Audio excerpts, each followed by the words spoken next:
আচ্ছা, আমরা এমসিকিউ প্র্যাকটিসটা শুরু করি। আমার কথা তো শোনা যাচ্ছে না?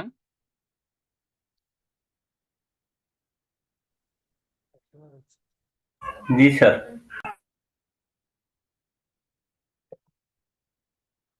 আচ্ছা, আপনারা আহ, আগের দিনের মতো আপনারা আনসার দিবেন।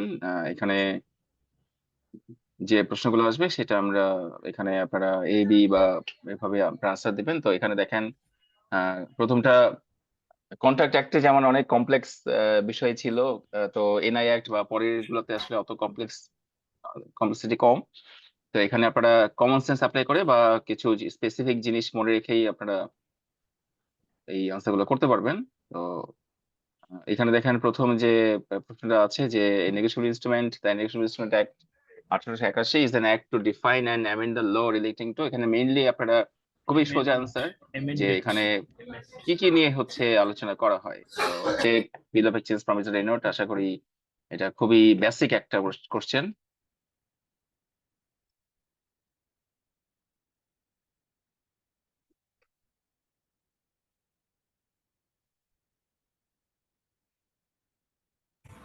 সবগুলোই স্যার, উপরের সবগুলোই ABC। হ্যাঁ, রাইট। আপনারা একটু এখানে চ্যাট বক্সে মেনশন করেন। এখানে আসলে আহ, সঠিক অ্যান্সার হচ্ছে ডি। এটার cheque, bill of exchange, promissory note তিনটা নিয়ে হচ্ছে নেগোশিয়েবল ইনস্ট্রুমেন্ট অ্যাক্টে আলোচনা করা হয়েছে। এই তিনটাই আসলে মেইন কন্টেন্ট নেগোশিয়েবল ইনস্ট্রুমেন্ট অ্যাক্টের। তো খুবই সিম্পল একটা কোশ্চেন এটা। আচ্ছা, এখন দেখেন একটু বড় প্রশ্ন, ব্যাংকার। তো ব্যাংকার আসলে বিল অফ এক্সচেঞ্জে বা চেকের ক্ষেত্রে ব্যাংকার পার্টিটা আসে। ব্যাংকার কাকে বলে, বা কোন, এখানে যে চারটা অপশন আছে এর মধ্যে ব্যাংকারের সাথে কোনটা যায়?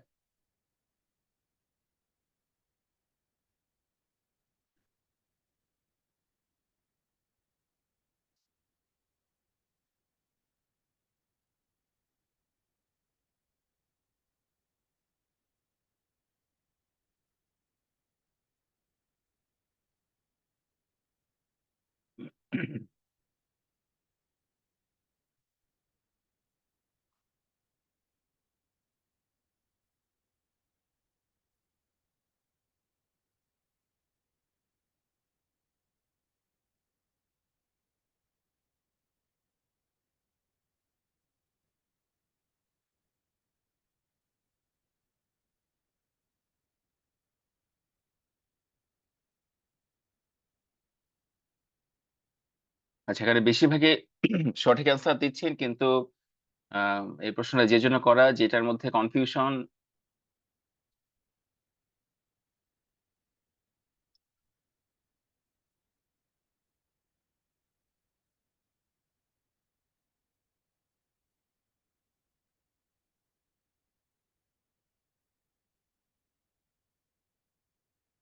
আচ্ছা, এটার এ আর বি এর মধ্যে কনফিউশন হবে, এটা আসবে বলেই প্রশ্নটা করা। আসলে এখানে এ এতে যেটা আছে যে acting as an employee of A bank, of any bank, এইটা কিন্তু হবে না। কারণ একটা ব্যাংকের ব্যাংকার আসলে ব্যাংকিং রিলেটেড ট্রানজেকশন যারা করে তাদেরকে আসলে ব্যাংকার বলা হয়। এখন ব্যাংকে কিন্তু পিয়ন থাকে, তারপরে হচ্ছে এই টাইপের অনেক এমপ্লয়ি থাকে, তারাও কিন্তু ব্যাংকের এমপ্লয়ি। তো এমপ্লয়ি হলেই কিন্তু আসলে তাকে ব্যাংকিং রিলেটেড কাজ করবে এটা কিন্তু না। তো সেই জন্য এটা সঠিক অ্যান্সার হচ্ছে বি, মানে ব্যাংকার বলতে ব্যাংকার হবে একজন, আহ, সে হচ্ছে ব্যাংকে ব্যাংকিং রিলেটেড ট্রানজাকশন করবে, এবং অথবা পোস্ট অফিস যে সেভিংস সেটাও ব্যাংক। তো ব্যাংকার বলতে আসলে ব্যাংকার। সো এখানে বি আনসারটা হবে। এখানে কোনো এমপ্লয় মানে যে কোনো এমপ্লয়িকে কিন্তু ব্যাংকার বলা হবে না, কারণ ব্যাংকার বলতে যে ব্যাংকিং রিলেটেড ট্রানজেকশন যেগুলো আমরা ব্যাংকে যে জন্য যাই বা যে সার্ভিস গুলো নিয়ে থাকি সেগুলো যাদের মাধ্যমে হয়ে থাকে তাদেরকে আসলে ব্যাংকার বলা হয়। তো ব্যাংকার মানে আসলে ব্যাংকারই। তো এখানে এই এ আর বি এর মধ্যে এখানে কনফিউশন ক্রিয়েট করার জন্যই হচ্ছে এই প্রশ্নটা করা হয়েছে। এখানে যে কোনো এমপ্লয়ি আসলে ব্যাংকার না। এখানে পিয়ন বা অফিস স্টাফ যারা আছে, যারা আসলে ব্যাংকিং রিলেটেড কাজকর্ম করেন না, তাদেরকে কিন্তু ব্যাংকার বলা যাবে না। তো সেই জন্য এটার সঠিক অ্যান্সার হচ্ছে বি।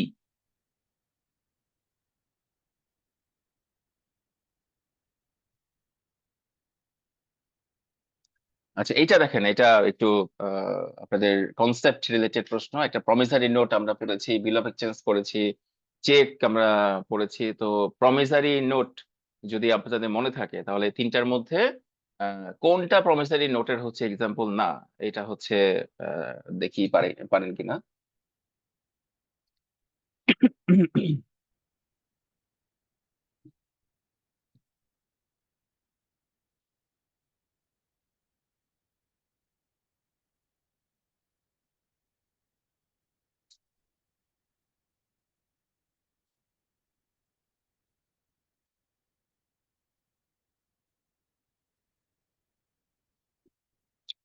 আচ্ছা, আপনারা আসলে আহ, এখানে আমার পরামর্শ থাকবে, যখন ক্লাসগুলো হবে সেটা যে লেভেলের হোক না কেন, আপনারা অনেকেই এবার সিএল পাস করবেন, সিএল পাস করে পিএলএ ক্লাস করবেন।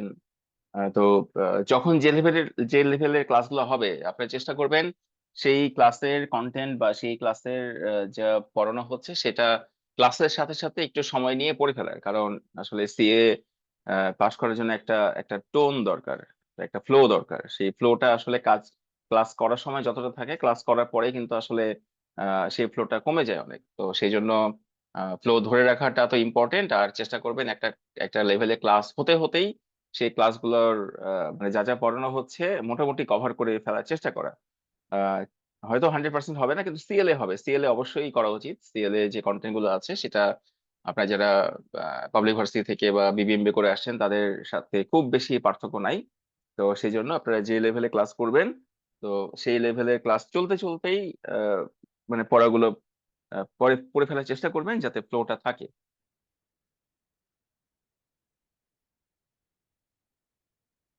যেমন এখানেও হচ্ছে সঠিক অ্যান্সার আসছে বেশিরভাগই, কিন্তু ভুল অ্যান্সারও আসছে। এখানে প্রমিসারি নোট আমাদের এই আহ, যে শব্দের মধ্যেই আছে, এটা প্রমিস করা, যে একটা সাধারণত আপনারা যদি পড়ে থাকতেন বা যদি মনে থাকে, তাহলে প্রমিসারি নোট ইউজ করা হয় যখন কেউ কারোর কাছ থেকে লোন নেয় বা টাকা ধার নেয়, ও টাকা ধারের এগেনস্টে সেই টাকাটা পেমেন্ট করার একটা প্রমিস করে, যে 6 মাস পরে বা ওই ডেটে আমি হচ্ছে এত টাকা পেমেন্ট করব।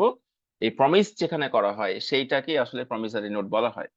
তো এখানে এ বি সি এর মধ্যে বি তে কিন্তু কোনো প্রমিস করা হয়নি। বি তে হচ্ছে একটা আইওইউ, মানে আমি আইওইউ মানে আমি তার কাছে পাই, এরকম একটা বিষয় হচ্ছে বলা থাকে। তো আমি তার কাছে পাই বা সে আমার কাছে পায়, এই ধরনের কথাবার্তা যেখানে লেখা থাকে সেখানে কোনো প্রমিস থাকে না। আমি তার কাছে পাই বা সে আমার কাছে পায়, এইটা রিকভার হতেও পারে বা নাও হতে পারে বা অন্যভাবে অ্যাডজাস্টমেন্ট হতে পারে। তো আইওইউ যে ব্যাপারটা সেটা কিন্তু আসলে প্রমিস না, এটা একটা ডকুমেন্টস আর কিছু না। তো সেই জন্য এখানে যে আইওইউ কথা যেখানে লেখা থাকবে সেটা আসলে প্রমিসারি নোট না, এটা জাস্ট একটা এটা ট্রানজাকশন ডকুমেন্টস আর কিছু না।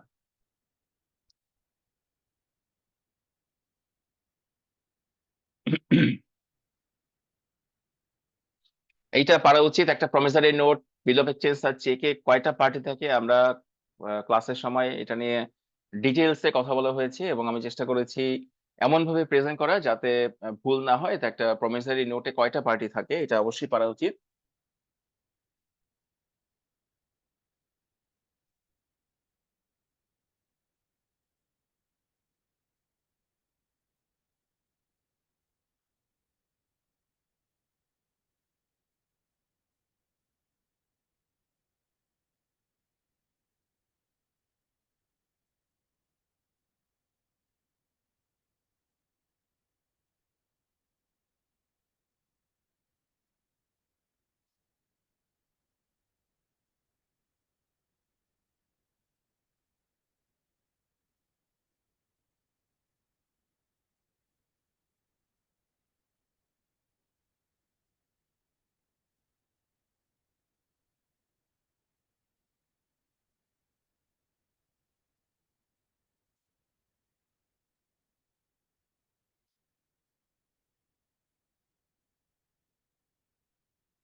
রাইট, এটাতে মোটামুটি সবাই সঠিক অ্যান্সার দিয়েছেন। একটা প্রমিসারি নোটে দুইটা পার্টি থাকে, একজন হচ্ছে ড্রয়ার বা মেকার, যে এটা মেক করে, আর পেই মানে যাকে হচ্ছে পে করার জন্য প্রমিসটা করা হয়। তো প্রমিসারি নোটে আসলে দুইটা পার্টি থাকে।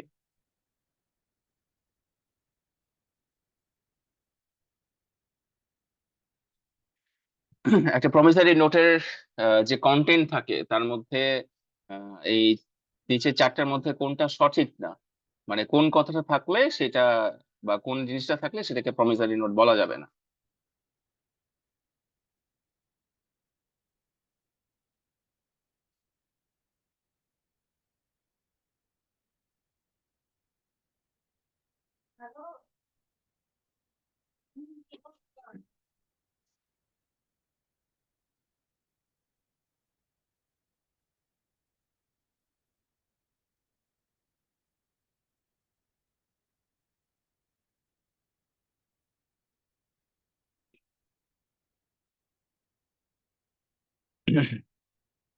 রাইট। এইটার সঠিক অ্যান্সার হচ্ছে এখানে বি, সি, ডি তিনটাই হচ্ছে থাকবে। এখানে অ্যামাউন্ট মেনশন করা থাকে, স্পেসিফাই করা থাকে, একটা রাইটিং হতে হবে, এটা সাইন থাকবে, কিন্তু যেখানে কন্ডিশন টাইপের কোনো কিছু থাকবে, যদি কন্ডিশন টাইপের কোনো কিছু থাকে এটা আসলে কোনো প্রমিস হয় না। তো যেখানে প্রমিস হয় না সেটাকে আসলে প্রমিসারি নোটও হচ্ছে বলা যাবে না।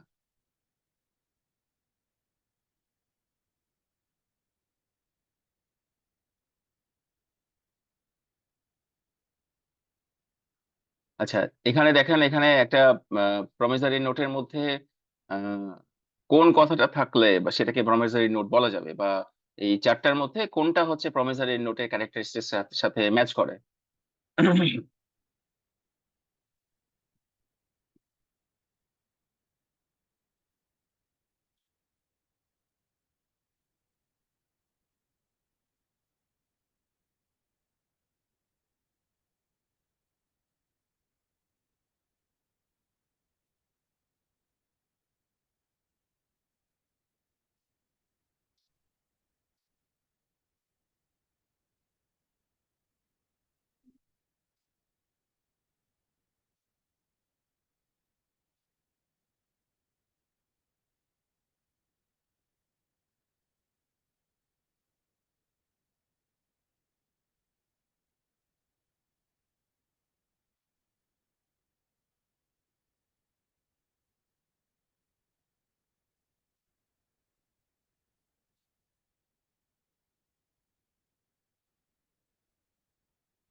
আচ্ছা, বেশিরভাগই সঠিক অ্যান্সার দিয়েছেন। এখানে আসলে এ, বি আর ডি তিনটাতেই হচ্ছে একটা কন্ডিশন, তারপরে হচ্ছে একটা টাকার সাথে অন্য কিছু দেওয়ার একটা বিষয় আছে।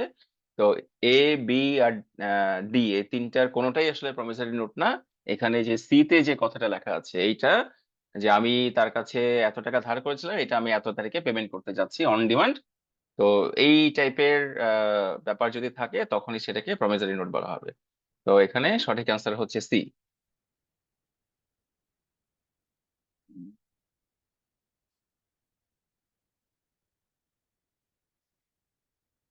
আচ্ছা, এখানে সেকশন আসলে মুখস্থ করাটা এই এসব অ্যাক্টের ক্ষেত্রে খুব বেশি ইম্পর্টেন্ট না। তারপরেও এই প্রশ্নটা আসে আর কি, বা আসছে বলেই হচ্ছে আমি দিয়েছি যে এনআই অ্যাক্টের সেকশন 5-এ কি আলোচনা করা হয়েছে, দেখি আপনারা পারেন কিনা। এখানে সেকশন আসলে অত বেশি মুখস্থ করা সম্ভব না, বা যদি পারেন তাহলে মনে মুখস্থ করবেন, কিন্তু এখানে আহ, আসলে খুব বেশি দরকার হয় না। কিছু কিছু স্পেসিফিক সেকশন নিয়ে কথাবার্তা বলা হয়, যেমন 138-এ হচ্ছে এই চেক যদি ডিফল্ট করে 6 মাসের মধ্যে, সেরকম কিছু ব্যাপার বলা আছে। তো চেক ডিফল্টে ওই 138 নম্বর সেকশনটা খুব ইম্পর্টেন্ট। তো এখানে সেকশন 5-এ কি নিয়ে আলোচনা করা হয়েছে, এটা হচ্ছে প্রশ্নটা একবার আসছে, সেই জন্যই আমি এটাকে নিয়ে আসছি।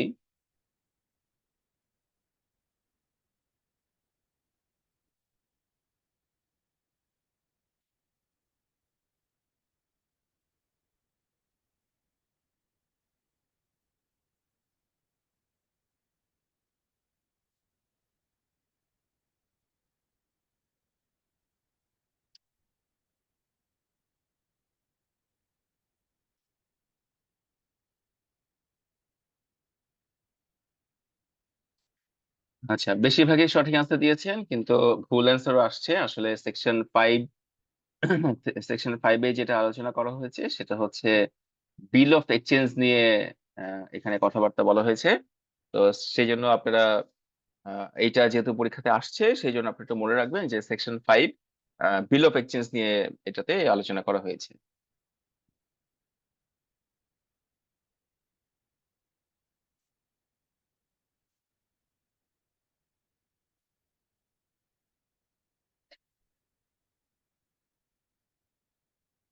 আচ্ছা, এখানে দেখেন ওই 138 নাম্বার সেকশনে যখন এরকম কেউ আপিল করে ওই চেক ডিসঅনারের ব্যাপারে, তো এখানে কোর্ট হচ্ছে তাকে একটা কম্পেনসেশন অ্যাওয়ার্ড, মানে কম্পেনসেশন মানে দেওয়ার একটা ব্যাপার আছে। তো মিনিমাম কত পার্সেন্ট কম্পেনসেশন দেওয়ার কথা এই আইনের মধ্যে বলা আছে, এটাই হচ্ছে প্রশ্ন। তো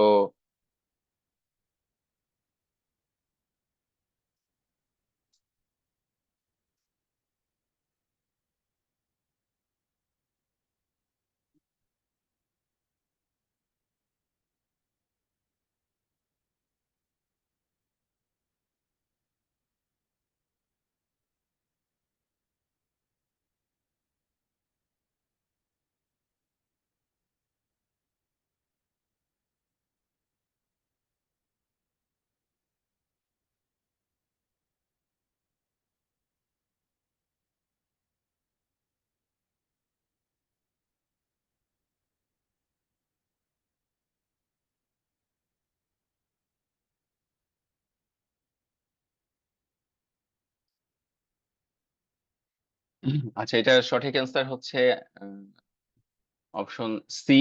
এটা 25% যে ফাইনটা করা হবে সেই 25%, সরি 20% হচ্ছে এই এখানে কম্পেনসেশনের কথা বলা আছে। এটা আইনের মধ্যে স্পষ্ট করে বলা আছে। তো এটা যদি অনেক আগের আইন, এটা চেঞ্জ হয়নি। তো যেহেতু চেঞ্জ হয়নি, আমাদের আইনে যেটা বলা আছে সেটাই হচ্ছে বলতে হবে বা দিতে হবে। তো এটার সঠিক আনসার হচ্ছে ফাইনের 20%, আনসার সি যেটা।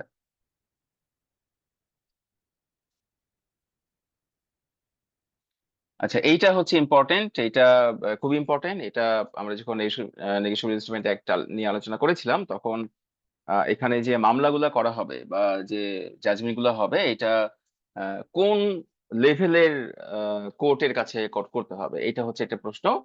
তো এটার আনসার কি হবে দেখি আপনারা কোনটা আনসার দেন।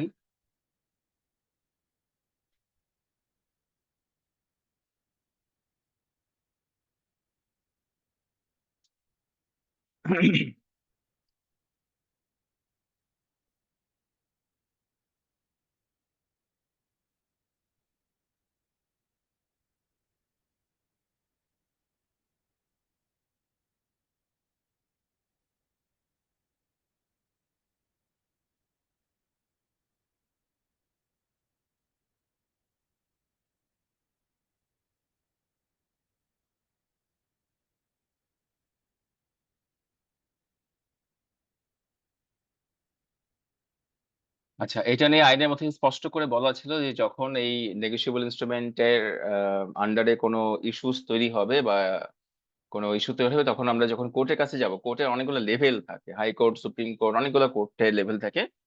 তো এখানে বলা হয়েছিল যে judicial magistrate of the first class, metropolitan magistrate, যে কোনো লেভেলেই হচ্ছে, মানে এইটার নিচে যাতে আপিল করা না হয় বা আপিল করা যাবে না। তো সেই জন্য এখানে কারেক্ট আনসার হচ্ছে সি, কারণ এখানে জুডিশিয়াল ম্যাজিস্ট্রেট এবং মেট্রোপলিটন ম্যাজিস্ট্রেট দুইটাই হচ্ছে সঠিক আনসার। এদের নিচে হচ্ছে কোন কোর্টের কাছে এই এনআই অ্যাক্টের কোন ইস্যু নিয়ে আবেদন করা যাবে না। তো এটাতে not only a not only be, এখানে দুইটা অপশন অ্যাপ্লিকেবল। এখানে জুডিশিয়াল ম্যাজিস্ট্রেট অথবা মেট্রোপলিটন ম্যাজিস্ট্রেট, এই দুই লেভেলের কোর্টের কাছেই শুধুমাত্র এই ইস্যুগুলা উত্থাপন করা যাবে। এদের নিচের লোয়ার লেভেলের যে কোর্ট, তাদের কাছে কিন্তু এই ইস্যুস গুলা কিন্তু প্রেজেন্ট করা যাবে না।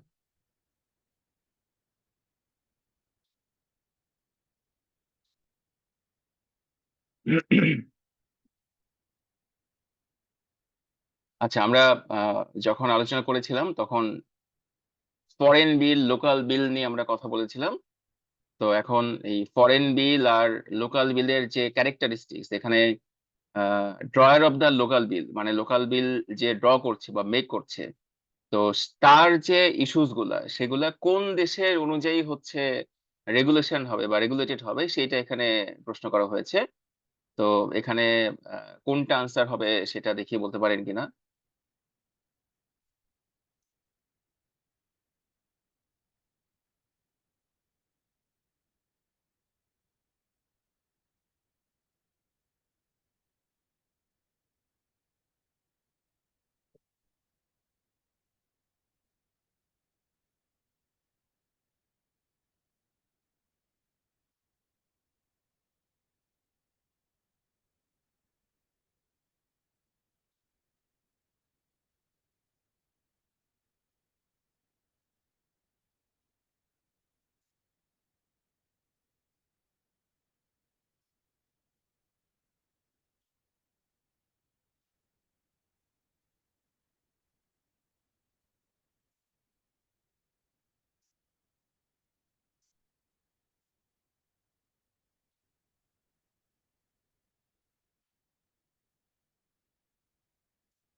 আচ্ছা, যখন একটা ফরেন বিল তৈরি করা হবে, তো সেই ফরেন বিল সেই ফরেন বিল আপনারা যদি মনে থাকে তাহলে দেখবেন যে ফরেন বিল মানে হচ্ছে ধরেন একটা দেশে তৈরি হচ্ছে আর একটা দেশে সেটা পেমেন্টটা হচ্ছে। তো যেরকম যদি এরকম দুইটা দেশ ইনভলভ থাকে তখনই সেটাকে আসলে একটা দেশের জন্য আরেকটা দেশের ইস্যুটা হচ্ছে ফরেন বিল হিসেবে প্রকাশিত হয়। তো ড্রয়ার মানে হচ্ছে মেকার। আপনারা মনে রাখবেন যে ড্রয়ার আর মেকার হচ্ছে সেম জিনিস। তো যে দেশে এই ফরেন বিলটা ড্র করা হবে বা মেক করা হবে, সেই দেশের আইন অনুযায়ী কিন্তু তার কোনো ইস্যু তৈরি হলে সেই দেশের আইন অনুযায়ী এটা হচ্ছে রেগুলেটেড হবে। তো সেই জন্য এখানে সঠিক অ্যান্সার হচ্ছে ডি, যে যে দেশে ইনস্ট্রুমেন্টটা তৈরি করা হয়েছে সেই দেশের আইন অনুযায়ী সেই ইনস্ট্রুমেন্টের ড্রয়ার বা মেকারের কোনো ইস্যু হলে সেটা রিজলভ করতে হবে। স্যার একটা কোশ্চেন আছে। হ্যাঁ, বলেন। Sir foreign bill must be protested এটার মানে কি? হ্যাঁ, সরি, বুঝিনি, foreign bill. Sir foreign bill must be protested এটার মানে কি স্যার? আচ্ছা, এখানে প্রোটেস্ট, প্রোটেস্ট মানে কি, এটা কি মনে আছে আপনার? স্যার আমরা ডিসঅনারের হচ্ছে, ডিসঅনারের ক্ষেত্রে ইনল্যান্ড বিল যেটা ওটা প্রোটেস্ট করতে হবে না, আর ফরেন বিল প্রোটেস্ট করতে হবে। আচ্ছা এখানে হচ্ছে নোটিং আর প্রোটেস্ট দুইটা টার্ম ছিল। মনে আছে কি, যে নোটিং মানে হচ্ছে ধরেন এই যে নোটারি পাবলিকের কাছে গিয়ে একটা এরকম নোট, একটা সিল মেরে নিয়ে আসা, যে এখানে যে ইস্যু হয়েছে সেই ইস্যু নোটারি পাবলিক যখন সিল মেরে দেয় তখন সেটা এস্টাবলিশড হয়ে যায়, তখন সেটা আইনের কাছে বা কোর্টের কাছে নেওয়ার জন্য মানে এলিজিবল হয়।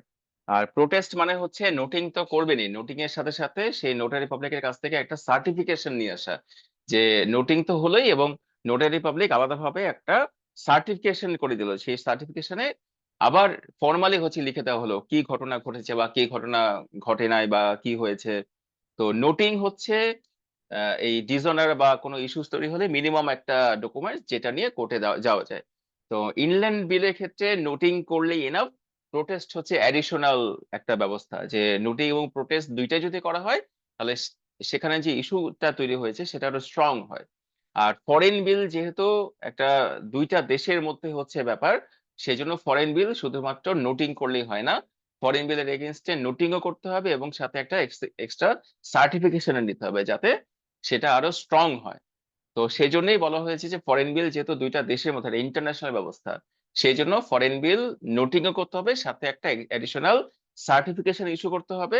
ওই সার্টিফিকেশন ইস্যু করাকেই বলা হচ্ছে কিন্তু প্রোটেস্ট।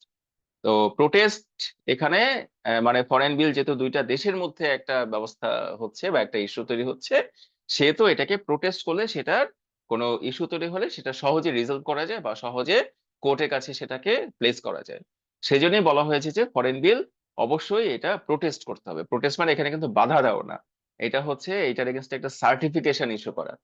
তো নোটিং আর প্রোটেস্ট আপনারা যখন পড়বেন সেকশনে, তখন এটা নিয়ে কথা বলা হয়েছে যে ফরেন বিলের ক্ষেত্রে কোনো ইস্যু তৈরি হলে সেটাকে স্ট্রং করার জন্য বা কোর্টের কাছে আরো বেশি ডিপেন্ডেবল বা আরো বেশি কোর্টকে কনফিডেন্স দেওয়ার জন্য একটা অ্যাডিশনাল সার্টিফিকেশন নোটারি পাবলিকের কাছ থেকে করে নিতে হয়, সেটা কি বলা হয় প্রোটেস্ট। তো ফরেন বিলের ক্ষেত্রে শুধু নোটিং করলেই হয় না, সাথে প্রোটেস্টও করতে হয়, মানে অ্যাডিশনাল সার্টিফিকেশনও ইস্যু করতে হয়। ঠিক আছে। নোটারির কাজটা করে কে, মানে সরকারের কোন দপ্তর করে? এটা হচ্ছে কোনো দপ্তর করে না, এটা হচ্ছে সরকারের কাছ থেকে কিছু পার্সন, এটা কিছু প্রসিডিওর আছে, একটা লাইসেন্স নিতে হয়। সেই লাইসেন্স যারা নেয়, সেই লাইসেন্সধারী ব্যক্তি হচ্ছে এই নোটারি পাবলিকের কাজটা করে থাকে। এটার জন্য একটা ফি দিতে হয়, রেজিস্ট্রেশন করতে হয়, ফি দিতে হয়, তার কিছু ক্রাইটেরিয়া থাকে, তার কিছু যোগ্যতা থাকা লাগে, মিনিমাম একটা এডুকেশন থাকে, মিনিমাম একটা রিকোয়ারমেন্টস থাকে। সেই রিকোয়ারমেন্টস গুলো ফুলফিল করে সরকার তাকে একটা লাইসেন্স দেয়, নোটারি পাবলিক করার লাইসেন্স দেয়। তো তখন ওই যারা লাইসেন্স প্রাপ্ত ব্যক্তি তাদের কাছ থেকেই যখন একটা এগ্রিমেন্ট বা কিছু ডকুমেন্টস, ওই যে লাল সিল, লাল গোল সিল মেরে নিয়ে আসা হয়, তখন এটা কোর্টের কাছে প্রেস করার জন্য আরো বেশি শক্তিশালী হয়, যে এটা নোটারি পাবলিক নোটারি করে দিয়েছে, তার মানে এটা অথেন্টিক, এবং এইটার আন্ডারে যা যা বলা হয়েছে সেটা সবই হচ্ছে ভ্যালিড। তো এই নোটারি পাবলিক করতে গেলে বা নোটারি পাবলিকে কাজ করতে গেলে কিছু রিকোয়ারমেন্টস হয়। আপনারা হচ্ছে গুগলে সার্চ দিয়ে দেখবেন যে নোটারি পাবলিক যারা কাজ করে তাদের কি কি রিকোয়ারমেন্টস থাকবে। এটা কোনো দপ্তর করে না, এটা হচ্ছে ইন্ডিভিজুয়াল ব্যক্তি করে। ইন্ডিভিজুয়াল ব্যক্তিকে লাইসেন্স দিতে হয়, যেমন এই যে আইটিপি, তারপরে ভ্যাট কনসালটেন্ট, এই টাইপের যারা প্রফেশনাল, এই নোটারি পাবলিকও হচ্ছে এক ধরনের প্রফেশনাল। কিন্তু এটার জন্য সরকারের কাছ থেকে কিছু মানে রেজিস্ট্রেশন করে, ফি দিয়ে, কিছু মিনিমাম রিকোয়ারমেন্টস ফুলফিল করে তারপরে হচ্ছে এই লাইসেন্সটা নিতে হয়। ঠিক আছে, সেই জন্য হচ্ছে অনেক নোটারি পাবলিক আছে। তো যখন নোটারি পাবলিকের কাছে যাওয়া হয় এই নোটারি করার জন্য, তখন দেখে নিতে হয় যে তারা আসলে তাদের এই লাইসেন্সটা আছে কিনা। ঠিক আছে। জি স্যার, আমরা মনে হয় যে স্টাম্প যেখান থেকে কিনে, মানে ওনারাই কি আসলে কাজটা করে থাকেন নাকি? হ্যাঁ, সাধারণত হচ্ছে ওই নোটারি পাবলিকরাই হচ্ছে স্ট্যাম্প মানে কেনাবেচা করে থাকে, এবং স্ট্যাম্প হচ্ছে বিভিন্ন সরকারি অফিস থেকেও পাওয়া যায়। বিভিন্ন আগে হচ্ছে পোস্ট অফিস থেকেও পাওয়া যেত। পোস্ট অফিস থেকে তো ওই ডাক টিকিট পাওয়া যেত, এবং যে স্ট্যাম্পে এই এগ্রিমেন্ট টেগ্রিমেন্ট করা হয় সেগুলো ওখান থেকে পাওয়া যায়। তো এখন সাধারণত ওই নোটারি পাবলিক যেহেতু স্ট্যাম্পেই হচ্ছে নোট করে দেয় বা নোটারি করে দেয়, সেই জন্য এখন সাধারণত নোটারি পাবলিকের কাছেই হচ্ছে স্ট্যাম্প গুলো কিনতে পাওয়া যায়। তারাই হচ্ছে এখন মানে সরকারের সাথে চুক্তি করে নিয়েছে যে যারা নোটারি করবে তারাই হচ্ছে স্ট্যাম্প বিক্রি করবে। এই স্ট্যাম্পও হচ্ছে কিন্তু যে কেউ বিক্রি করতে পারে না। মানে আপনি যদি ব্যবসা করার জন্য স্ট্যাম্প কিনে আনেন, আপনাকে কিন্তু সেটা আপনার কাছ থেকে কিন্তু সে কিনবে না। একদম প্রপার অথরিটির কাছ থেকে কিন্তু এই স্ট্যাম্প গুলো হচ্ছে কিনতে হবে। আর ওই মানে অথরিটি আসলে যাদের ওই নোটারি লাইসেন্স আছে তাদেরকে কিন্তু আসলে দেওয়া হয়। ওটা কিন্তু তো স্যার, আমি বিভিন্ন তথ্য দেখলাম যে মানে বিভিন্ন খাতায় নোট করে তারা। হ্যাঁ, ওইটাই, যে এখানে নোটারি পাবলিক হতে গেলে অনেক রিকোয়ারমেন্টস আছে, সেই রিকোয়ারমেন্টস গুলো ফুলফিল করে তারপর তাদের অনেক কন্ডিশন দেওয়া হয়, এবং সব কন্ডিশন গুলো ফুলফিল করার পরেই হচ্ছে তারা লাইসেন্স পায়। এবং সেই লাইসেন্সে বলা থাকে যে সে কোন কোন জিনিস নোটারি করতে পারবে, কোন কোন জিনিস পারবে না, সেটা আবার লেভেলও থাকে, যে লাইসেন্সের বিভিন্ন প্রকারভেদও আছে ওখানে। তো এইটা আপনারা যদি হচ্ছে গুগল করেন, গুগল করলে আপনারা সেখানে ডিটেলস পেয়ে যাবেন যে কারা কারা হচ্ছে এই নোটারি পাবলিক হতে পারে, এবং নোটারি পাবলিক হওয়ার রিকোয়ারমেন্টস কি কি। ঠিক আছে। Okay sir. আচ্ছা, এখানে পরের যে প্রশ্নটা সেটা হচ্ছে যে আহ, একটা বিল হচ্ছে ডিসঅনার কখন হবে। তো এটার আনসারটা কি হবে, এটার আপনারা অনেকে আনসার দিয়েছেন।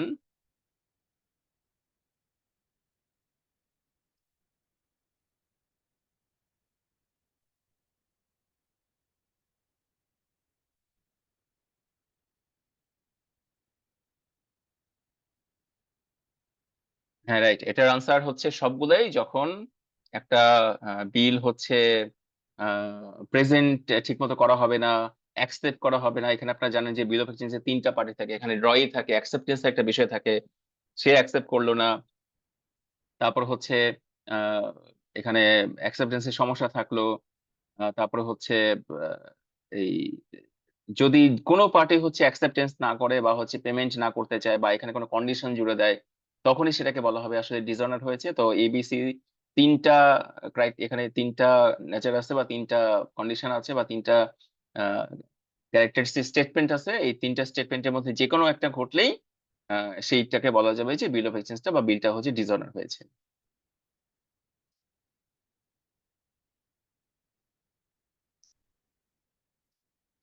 আচ্ছা, এখানে দেখেন, এখানে যখন চেকের ব্যাপারটা যখন চলে আসে, তো চেকও কিন্তু এক ধরনের বিল অফ এক্সচেঞ্জ। কারণ এখানে চেক আর বিল অফ এক্সচেঞ্জের মধ্যে অনেকটাই মিল আছে, কিছু পার্থক্য আছে। তো সেখানে চেকেও কিন্তু ড্রয়ের কথা বলা আছে, সেখানে চেকের ড্রই হচ্ছে ব্যাংকার।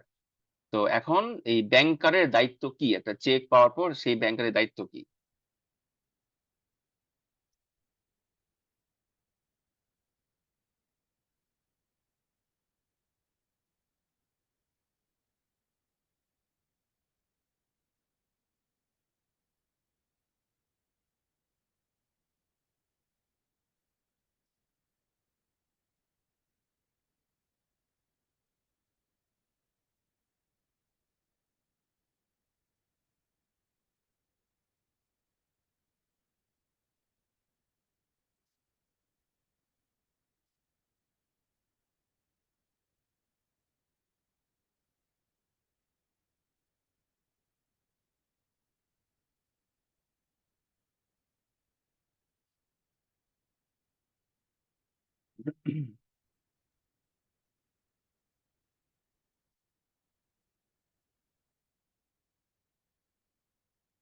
রাইট, এখানে সঠিক অ্যান্সারই আপনারা দিয়েছেন। এখানে এবিসি তিনটাতেই যা যা বলা হয়েছে, যে কোনো চেক যদি ডিজাইনার হয় সেটা জানানো কাস্টমারকে, তারপর হচ্ছে রিজনেবল টাইমের জন্য ক্লিয়ারের জন্য পাঠানো, তারপর হচ্ছে যদি সবকিছু ঠিকঠাক করে এই টাকাটা দিয়ে দেওয়া, সবই হচ্ছে ব্যাংকারের দায়িত্ব। তো এখানে সঠিক অ্যান্সার হচ্ছে অপশন ডি।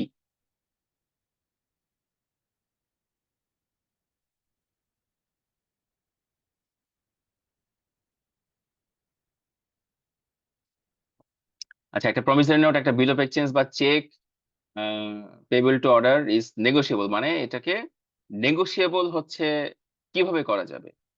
তো এটা নেগোশিয়েবল ইনস্ট্রুমেন্ট একটা একটা মেইন কনসেপ্ট, যে আসলে নেগোসিয়েশন মানে কি। আমি প্রথমেই যখন এটা নিয়ে আলোচনা শুরু হয় তখনই বলেছিলাম যে এখানে নেগোশিয়েবল ইনস্ট্রুমেন্ট অ্যাক্ট, এখানে নেগোশিয়েবল আসছে হচ্ছে নেগোসিয়েশন থেকে। নেগোসিয়েশনটা মানে কি?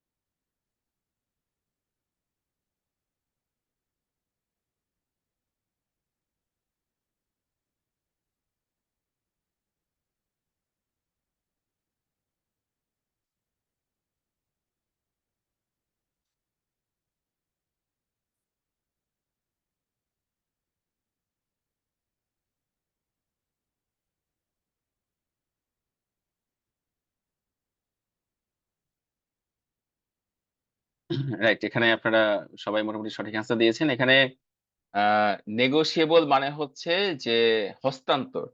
তো একটা নেগোশিয়েবল ইনস্ট্রুমেন্ট যখন এন্ডোর্স করা হয়, এটা সাইন করা হয় এবং সেটা অন্যজনকে দিয়ে দেওয়া হয় বা ডেলিভারি করা হয়, তখনই বলা হয় এটা হচ্ছে নেগোশিয়েটেড, মানে হস্তান্তরিত। তো সেই জন্য এটা সঠিক অ্যান্সার হচ্ছে এ। এটা হচ্ছে যখন একটা এন্ডোর্স করা হবে, সাইন করা হবে এবং ট্রান্সফার মানে ডেলিভারি করা হবে কারো কাছে, যার হোল্ডারের কাছে, তখনই সেটাকে বলা হবে এটা নেগোশিয়েটেড হয়ে গেছে।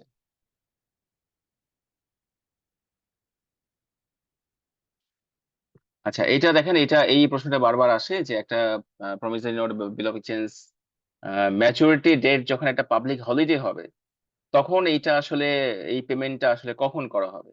যদি হলিডে হয় সেদিন তো বন্ধ থাকবে সবকিছু, তাহলে সেদিন যদি এটা পেমেন্টটা না করা হয় বা অনারটা না করা হয়, তাহলে এইটার পেমেন্টটা আসলে কবে করা হবে?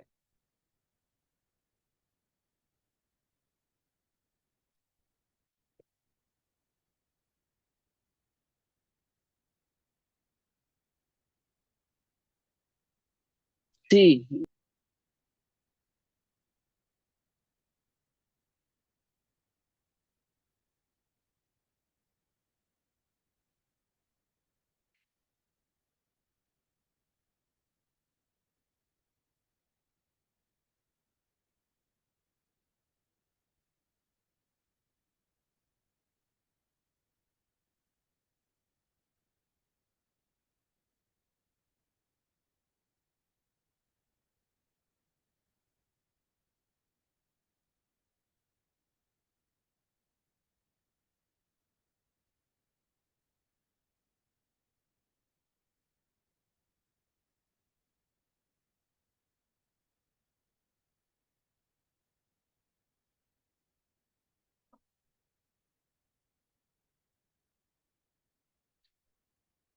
আচ্ছা, এখানেও বেশিরভাগই সঠিক অ্যান্সার দিয়েছেন, কিন্তু ভুল অ্যান্সারও আছে এটার।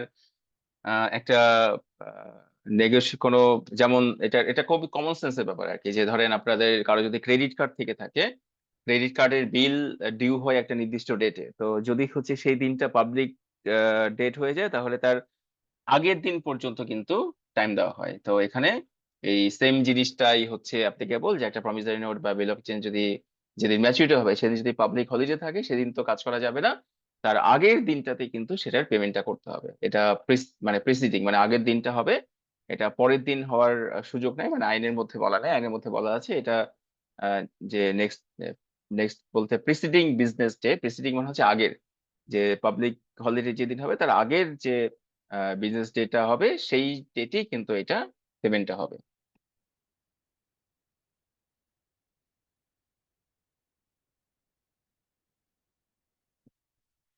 আচ্ছা, আগেরটার সাথে হচ্ছে এখানে উম, কিছুটা এখানে একটা ক্যালকুলেশন জড়িত আছে। এখানে দেখেন এই প্রশ্নটা পরীক্ষাতে আসছে, যে একটা নেগোশিয়েবল ইনস্ট্রুমেন্ট ধরেন 30শে অগাস্ট 2025-এ মেক করা হয়েছে বা ড্র করা হয়েছে, এটা ডিউ হবে ওই দিন থেকে 3 মাস পরে। তাহলে ওই দিন থেকে যদি 3 মাস পরে ডিউ হয়, তাহলে কোন দিন হচ্ছে এটা ম্যাচুরিটি হবে?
আচ্ছা, আচ্ছা, এইটাতে মোটামুটি বেশিরভাগই সঠিক অ্যান্সার দিয়েছেন।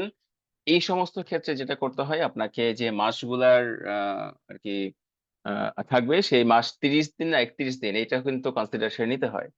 তো 30শে অগাস্ট যদি হচ্ছে থাকে, তাহলে 30শে অগাস্ট থেকে 30শে সেপ্টেম্বর 1 মাস, 30শে সেপ্টেম্বর থেকে 30শে অক্টোবর 2 মাস, আর 30শে অক্টোবর থেকে 30শে নভেম্বর হচ্ছে 3 মাস। তো কিন্তু এখানে ব্যাপার আছে, অগাস্টের একদিন, মানে 31শে অগাস্ট যেহেতু একদিন এখানে যোগ হবে, তাহলে 30শে নভেম্বর, তাহলে 1লা ডিসেম্বর চলে আসলো, সাথে সাথে হচ্ছে অক্টোবরের 31 দিন, মানে অক্টোবরে একটা দিন যোগ হবে, 2nd ডিসেম্বর চলে আসলো। তো এইটার ম্যাচুরিটি হবে হচ্ছে 3rd ডিসেম্বর 2025।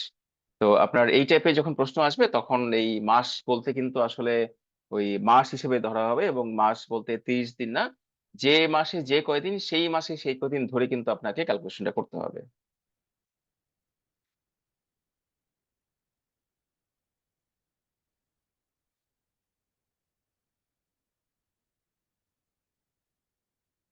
এটা খুবই সিম্পল অ্যান্সার। এটার হচ্ছে যেখানে প্রমিসরি নোট বা বিল অফ এক্সচেঞ্জ কোনো টাইম মেনশন করা থাকে না আর কি, তো এখানে কোন টাইম বা কি এখানে এখানে হচ্ছে অ্যাপ্লিকেবল হবে?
আচ্ছা, এখানে আপনারা মানে যেটা নিয়ে কনফিউশন সেটাতেই ভুল অ্যান্সার দিয়েছেন। আমার এখানে রিজনেবল টাইম এরকম অনেক আলোচনা হয়েছে, তো যেখানে টাইম মেনশন করা থাকে না সেখানে একটা রিজনেবল টাইমের ব্যাপার আছে, কিন্তু এই বিল of exchange bill of exchange বা প্রমিসারি নোট এটা কিন্তু অগণিত সময়ের জন্য কিন্তু এটা ধরে রাখা যায় না। যেখানে বিল অফ এক্সচেঞ্জ বা প্রমিসারি নোটে কোনো টাইম মেনশন করা না থাকে সেইটা অন ডিমান্ডে হচ্ছে পেবল হবে। মানে কোনো টাইম মেনশন করা থাকবে না, এটা যখনই হচ্ছে প্রেজেন্ট করতে হবে তখনই কিন্তু এটা মানে যখনই প্রেজেন্ট করা হবে তখনই কিন্তু সেটা পেমেন্ট করতে হবে। কাজে এখানে এইখানে কিন্তু রিজনেবল টাইম আনসারটা হবে না, এটা আইনে স্পষ্ট করে বলে দেওয়া আছে যে যেখানে কোনো টাইম এই স্পেসিফিক ক্ষেত্রে কোনো টাইম মেনশন করা থাকবে না সেখানে প্রেজেন্ট করার সাথে সাথে কিন্তু এটাকে পেমেন্ট করতে হবে। তো এখানে রিজনেবল টাইম হবে না, এইটার জন্যই হচ্ছে আমি এই প্রশ্নটা এখানে আনা যে যেহেতু রিজনেবল টাইম একটা আলোচনা হচ্ছে, কাজে মনে করা হতে পারে যে যেখানে টাইম মেনশন করা থাকে না সেখানে এখানেও রিজনেবল টাইম হবে, আসলে সেটা না। এখানে পেবল অন ডিমান্ড হচ্ছে আনসারটা হবে।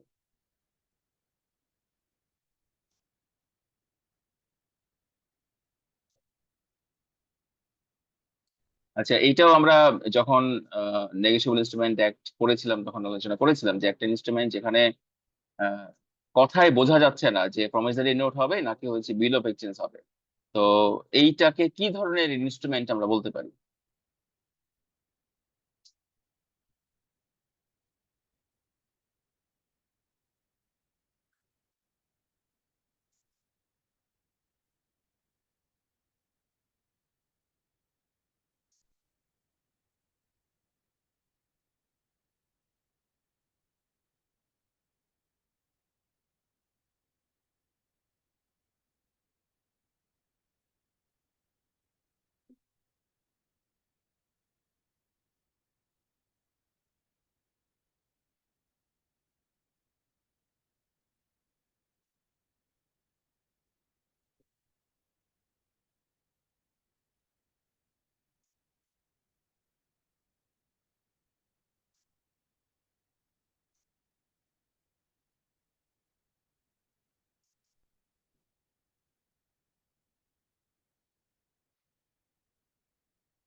আচ্ছা, এটার বেশিরভাগই সঠিক আনসার দিয়েছেন। এটা আসলে যেখানে বোঝা যায় না যে এটা বিল অফ এক্সচেঞ্জ হবে নাকি প্রমিসারি নোট হবে, মানে কথা দিয়ে বোঝা যায় না, সেটাকে আসলে বলে অ্যাম্বিগুয়াস ইনস্ট্রুমেন্ট। এখানে ডি যারা আনসার দিয়েছেন ডি আর সি পুরোটাই আলাদা। আনঅ্যাম্বিগুয়াস ইনস্ট্রুমেন্ট নিয়ে কোনো টার্মস এটার মধ্যে নাই। যেটা হচ্ছে কনফিউজিং থাকে যে প্রমিসারি নোট বা বিল অফ এক্সচেঞ্জ কোনটা হবে, এখানে আসলে বোঝা যায় না কথা দিয়ে, তখন সেটাকে বলা হয় অ্যাম্বিগুয়াস ইনস্ট্রুমেন্ট। এবং এই অ্যাম্বিগুয়াস ইনস্ট্রুমেন্টের স্পেসিফিক করে ডেফিনিশন কিন্তু দেওয়া আছে এই এই আইনের মধ্যে।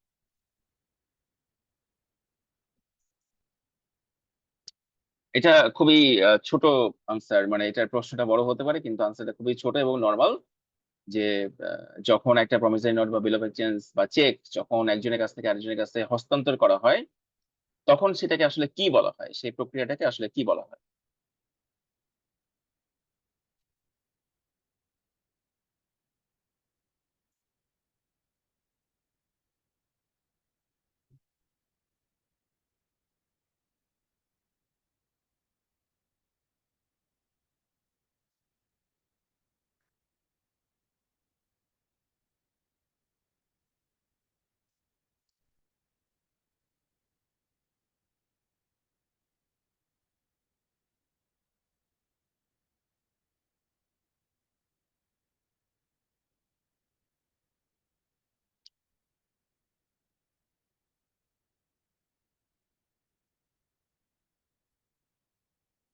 আচ্ছা, আনসার হচ্ছে একবার লিখলে হবে, এতবার একই অ্যান্সার এতবার লেখা দরকার নেই। এটার বেশিরভাগই সঠিক অ্যান্সার দিয়েছেন। এটার সঠিক অ্যান্সার হচ্ছে এটার যেটা বারবার বলা হচ্ছে যে একটা চেক বা একটা ইনস্ট্রুমেন্ট যখন ট্রান্সফার করা হয় এটা মানে হচ্ছে আসলে এটার নেগোসিয়েটেড করা হয়েছে বা নেগোসিয়েশন করা হয়েছে। এখানে যে নেগোসিয়েবল ইনস্ট্রুমেন্ট বা এখানে এটা নেগোসিয়েবল ইনস্ট্রুমেন্টের যে নেগোসিয়েশন এটার মানে হচ্ছে ট্রান্সফার করা বা হচ্ছে হস্তান্তর করা।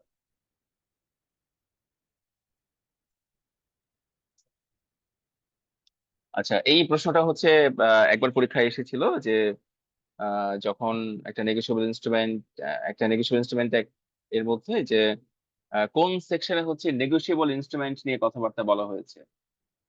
এই প্রশ্নটা কিন্তু পরীক্ষাতে একবার এসেছিল।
আচ্ছা, এটা সঠিক অ্যান্সার হচ্ছে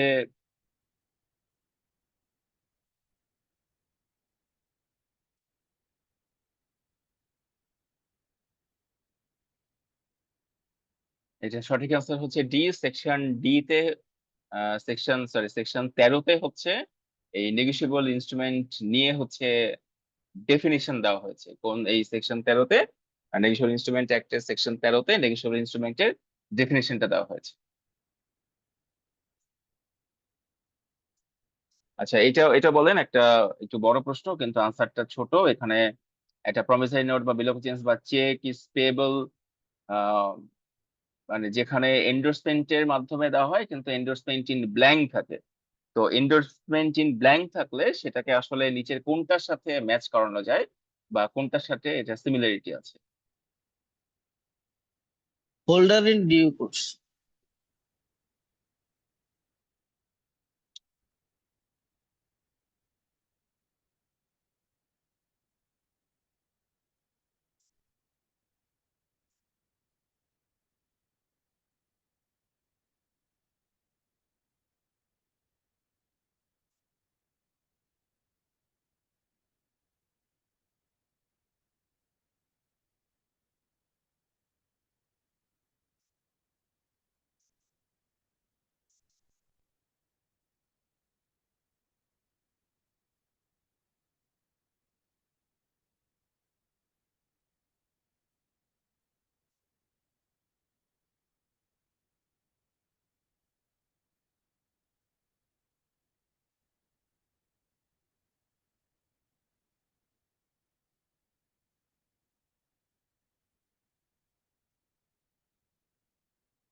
আচ্ছা, এখানে অনেকেই ভুল অ্যান্সার দিয়েছেন। এখানে যে ব্যাপারটা বলা হচ্ছে আর কি, যে একটা একটা প্রমিসরি নোট বা বিল অফ এক্সচেঞ্জ বা চেকে যখন এন্ডোর্সমেন্টের বিষয় থাকে এবং এন্ডোর্সমেন্ট ইন ব্ল্যাঙ্ক, মানে এখানে কোনো নাম থাকে না। তো এখানে যদি কারো নাম না থাকে তাহলে এটা আসলে একটা বিআরআর ইনস্ট্রুমেন্ট। এখানে যে কোশ্চেনটা বলা হয়েছে যে একটা এন্ডোর্সমেন্ট ইন ব্ল্যাঙ্ক, আপনারা যখন এই আইনটা পড়ানো হয়েছিল তখন এন্ডোর্সমেন্ট ইন ব্ল্যাঙ্ক নামে একটা টার্ম ছিল। এন্ডোর্সমেন্ট ইন ব্ল্যাঙ্ক মানে হচ্ছে সেখানে জাস্ট সাইন করে দেওয়া হয়, সেখানে কোনো নাম থাকে না, কোনো মেনশন করা থাকে না কিছু। তো যদি এরকম না থাকে তখন সেটা আসলে বিআরআর ইনস্ট্রুমেন্টের মতো হয়ে যায়, মানে যে যেটা হোল্ড করতেছে সেটাকেই তাকেই হচ্ছে এটা প্রাপ্য বা সেই হচ্ছে এটা টাকাটা প্রাপ্য। তো ব্ল্যাঙ্ক এন্ডোর্সমেন্ট মানে হচ্ছে নো এন্ডোর্সমেন্ট, আর নো এন্ডোর্সমেন্ট মানে হচ্ছে এটা বিআরআর ইনস্ট্রুমেন্ট। সেই জন্য এটা পেবল টু বিআরআর হবে এই শূন্যস্থানের মধ্যে।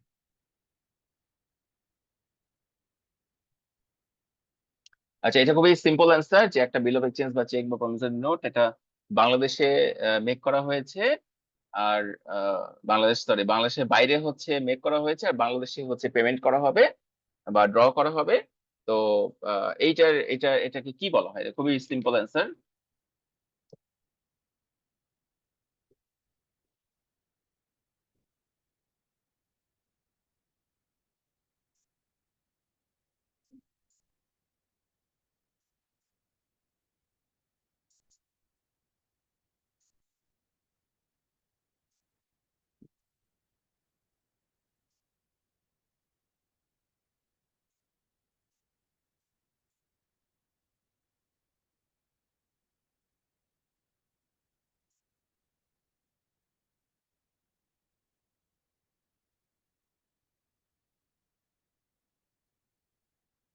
রাইট, এটার সঠিক অ্যান্সার হচ্ছে যখন একটা দেশে তৈরি করা হয় আরেকটা দেশে যখন মানে পে করা হয়, তো এইটাকে বলা হয় ফরেন ইনস্ট্রুমেন্ট। খুবই সোজা, খুবই স্ট্রেট ফরওয়ার্ড একটা অ্যান্সার।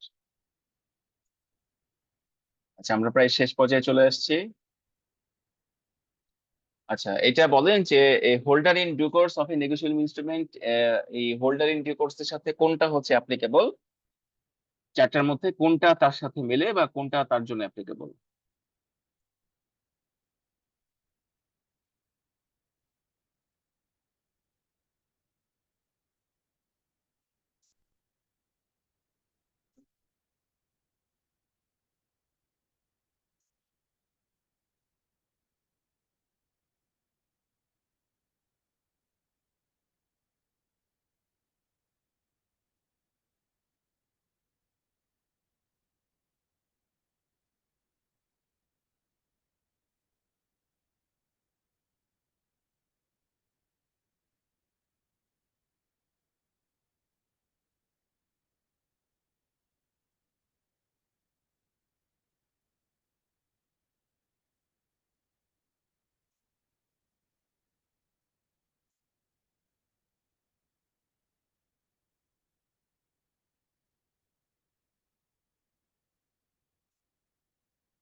আচ্ছা, একজন হোল্ডার ইন ডিউ কোর্স মানে হচ্ছে যে একটা ইনস্ট্রুমেন্ট হোল্ড করতেছে এবং প্রপারলি হোল্ড করতেছে, মানে সে সেটা চুরি করে পায় নাই, সে সেটা কোনো দুই নম্বরই করে পায় নাই, এবং সে অ্যাপ্রোপ্রিয়েট ম্যানারেই হচ্ছে সে তার কাছে ওই ইনস্ট্রুমেন্ট আসছে, তখনই তাকে বলা হয় যে হোল্ডার ইন ডিউ কোর্স। তো এখন আহ এখানে যে ব্যাপারটা, প্রশ্নটা জিজ্ঞেস করা হয়েছে এর মধ্যে চারটার মধ্যে কোনটা অ্যাপ্লিকেবল, তো এখানে হোল্ডার ইন ডিউ কোর্স যে প্রপারলি ওই ইনস্ট্রুমেন্টটা পেয়েছে, সে কোনো ইস্যু হলে নিজেই হচ্ছে এইটার এগেনস্টে মামলা করতে পারবে, মানে সে নিজেই বাদী হয়ে মামলা করতে পারবে। এখানে কোনো পারমিশনের দরকার হবে না, এখানে কোনো শর্তের দরকার হবে না। সে যদি মনে করে যে সে এটার অ্যাপ্রোপ্রিয়েট হোল্ডার, মানে হোল্ডার ইন ডিউ কোর্স, তখন সে নিজের নামেই কিন্তু এটার এগেনস্টে কোনো ইস্যু থাকলে সে কিন্তু কোর্টের কাছে মামলা করতে পারবে।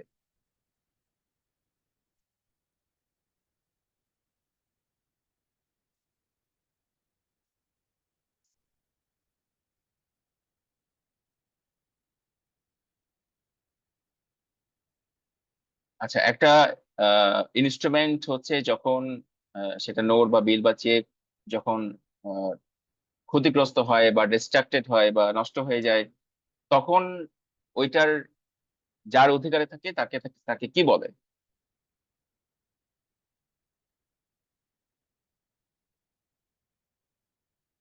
বা যখন একটা চেক বা ইনস্ট্রুমেন্ট নষ্ট হয়ে যায় তখন সেটার যে টাকাটা প্রাপ্য, তখন ওইটা কার প্রাপ্য হয়, সেটা কিন্তু সে টাকাটা কার প্রাপ্য হয়ে থাকে?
আচ্ছা, এখানে মিক্সড অ্যান্সার এসেছে। এখানে সঠিক অ্যান্সার হচ্ছে যখন একটা চেক বা বিল বা নোট যখন ডিস্ট্রাক্টেড হয়ে যায়, তখন ওই ইনস্ট্রুমেন্টটা যে হোল্ড করছিল সেই কিন্তু সেটার পেমেন্টের জন্য এন্টাইটেল হবে।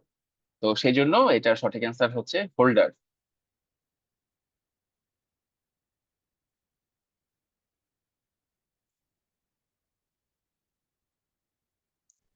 আচ্ছা, এটাই আমাদের লাস্ট কোশ্চেন। আমি আহ, এইটার আনসারের পর আমি হচ্ছে ক্লাসটা আজকের মতো শেষ করব। মোটামুটি আপনাদের সাথে আমরা ক্লাস আজকে শেষ, এবং আমি আহ, এই সেল অফ গুডস অ্যাক্টের যে সিনপসিস এটা শেয়ার করব। নেগোশিয়েবল ইনস্ট্রুমেন্ট অ্যাক্টের এইটা সহ আরেকটা সিনপসিস আছে এমসিকিউ এর, সেটা শেয়ার করব। এজেন্সি এবং সেল অফ গুডস অ্যাক্টের এমসিকিউ আছে, আমি টোটাল 5টা সিনপসিস আপনাদেরকে শেয়ার করে দেবো। তো এখানে যে প্রশ্নটা আছে সেটা হচ্ছে, the holder of a promissory note bill of exchange or cheque means, মানে একটা নেগোশিয়েবল ইনস্ট্রুমেন্টের যে হোল্ডার তাকে আসলে কি বলা হয়, বা যে যখন হোল্ড করে তখন সেখানে কি মিনিং হয়। এখানে একটু বড় কোশ্চেন আছে, বড় কোশ্চেন গুলো মাঝে মাঝে কিছু ওয়ার্ড দ্বারা হচ্ছে কনফিউজিং ভাবে বানানো হয় অল্টারনেটিভ গুলো। তো এখানে দেখেন কোনটা হতে পারে।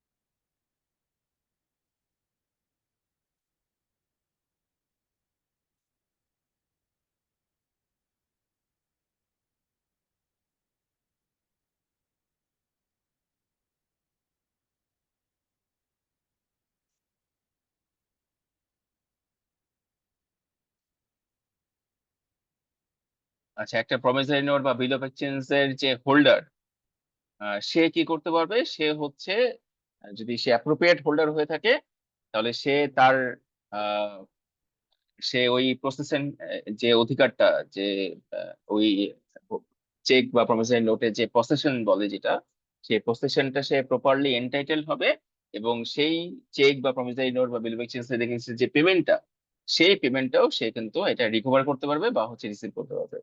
তো এখানে সঠিক আনসার হচ্ছে এ। তো এখানে দেখবেন এই এই বড় বড় বা একটু বড় সাইজের এমসিকিউ এর জন্য ক্ষেত্রে যেটা হয় যে কিছু ওয়ার্ড দিয়ে হচ্ছে কিছু অল্টারনেটিভ ওয়ার্ড গুলোর মধ্যে একটা কনফিউশন তৈরি করা হয়। তো এখানে আপনারা এই স্পেসিফিক ওয়ার্ডিং গুলো খেয়াল করে আপনারা এই সঠিক অ্যান্সারটা বোঝার চেষ্টা করবেন বা সঠিক অ্যান্সারটা বাছার চেষ্টা করবেন।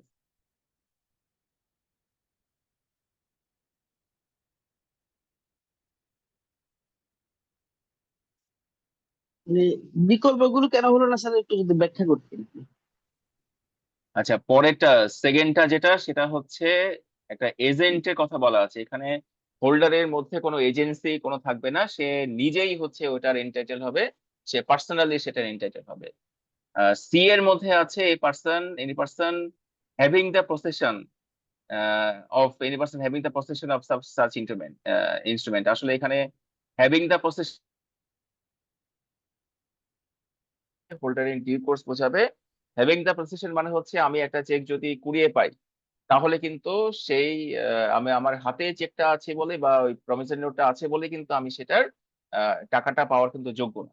এখানে হোল্ডার নিয়ে যত কথাবার্তা বলা হবে আপনাকে মনে করতে হবে যে সেটাকে হোল্ডার ইন ডিউ কোর্স বলা হচ্ছে। তো প্রসেশন থাকা মানে সেটা হাতে থাকা, আর হাতে থাকার যোগ্য হওয়া মানে এন্টাইটেলড হওয়া তার নামে, এই দুইটার মধ্যে কিন্তু পার্থক্য আছে। তো সেই জন্য এই এআরবি এর মধ্যে এই এন্টাইটেলড হওয়া আর হচ্ছে জাস্ট হ্যাভিং দ্য পসেশন, দুইটার মধ্যে পার্থক্য আছে। আর entitle in his own own name, এটা প্রপারলি হচ্ছে আইনের ভাষা এবং আইনের মধ্যে কিন্তু এটা প্রপারলি মেনশন করা আছে। আর ডি নাম্বারও জাস্ট সেম, সি আর ডি এর মধ্যে সেম, যে একটা পার্সন যদি হচ্ছে ফিজিক্যাল ফিজিক্যালি তার হাতে যদি ইনস্ট্রুমেন্টটা থাকে, তার মানেই কিন্তু এটা না যে সে হচ্ছে সেটার এগেনস্টে যে টাকাটা প্রাপ্য সেই টাকাটা তার এন্টারটেনমেন্ট হবে বা সেটা পাওয়ার পাওয়ার অধিকার তার থাকবে। তো সেই জন্য বি সি ডি তিনটার মধ্যে কিছু কিছু কনসেপচুয়াল ব্যাপার আছে, যে কনসেপচুয়াল ব্যাপারগুলো সেই হোল্ডারকে হোল্ডার ইন ডিউ কোর্স হতে বাধাগ্রস্ত করে। তো হোল্ডারকে হোল্ডারিং ডিউকোর্স হতে বাধাগ্রস্ত করে না হচ্ছে অপশন এ। এটাই হচ্ছে সঠিক আনসার। আচ্ছা, এখানে এমসিকিউ তে ধন্যবাদ স্যার। প্রবলেম আছে। হ্যাঁ, এখানে এমসিকিউ তে প্রবলেম আছে। কি প্রবলেম আছে সেটা সেটা আহ, আচ্ছা উম্মে হাবিবা, আপনার কি প্রবলেম আছে এমসিকিউ তে? স্যার আমার হচ্ছে discount of bill of exchange is, এটা কি আনসার হবে? এ দেওয়া আছে ক্লিন অ্যাডভান্স, বি দেওয়া আছে সিকিউরড অ্যাডভান্স, আর সি দেওয়া আছে নেইদার ক্লিন অ্যাডভান্স নর সিকিউরড অ্যাডভান্স, এন্ড ডি দেওয়া আছে আনসিকিউরড অ্যাডভান্স। আচ্ছা, এটা কি আপনি অন্য একটা সোর্স থেকে পেয়েছেন না? জি স্যার। আচ্ছা ঠিক আছে, আপনি হচ্ছে যেগুলো প্রবলেম আছে সেগুলো আমাকে একটু হোয়াটসঅ্যাপে পাঠিয়েন, আমি সময় করে সেটা আমি অ্যানালাইসিস করে দেবো। আমার হোয়াটসঅ্যাপ আচ্ছা নাম্বারটা আমি শেয়ার করছি এখানে। আচ্ছা, থ্যাংক ইউ স্যার।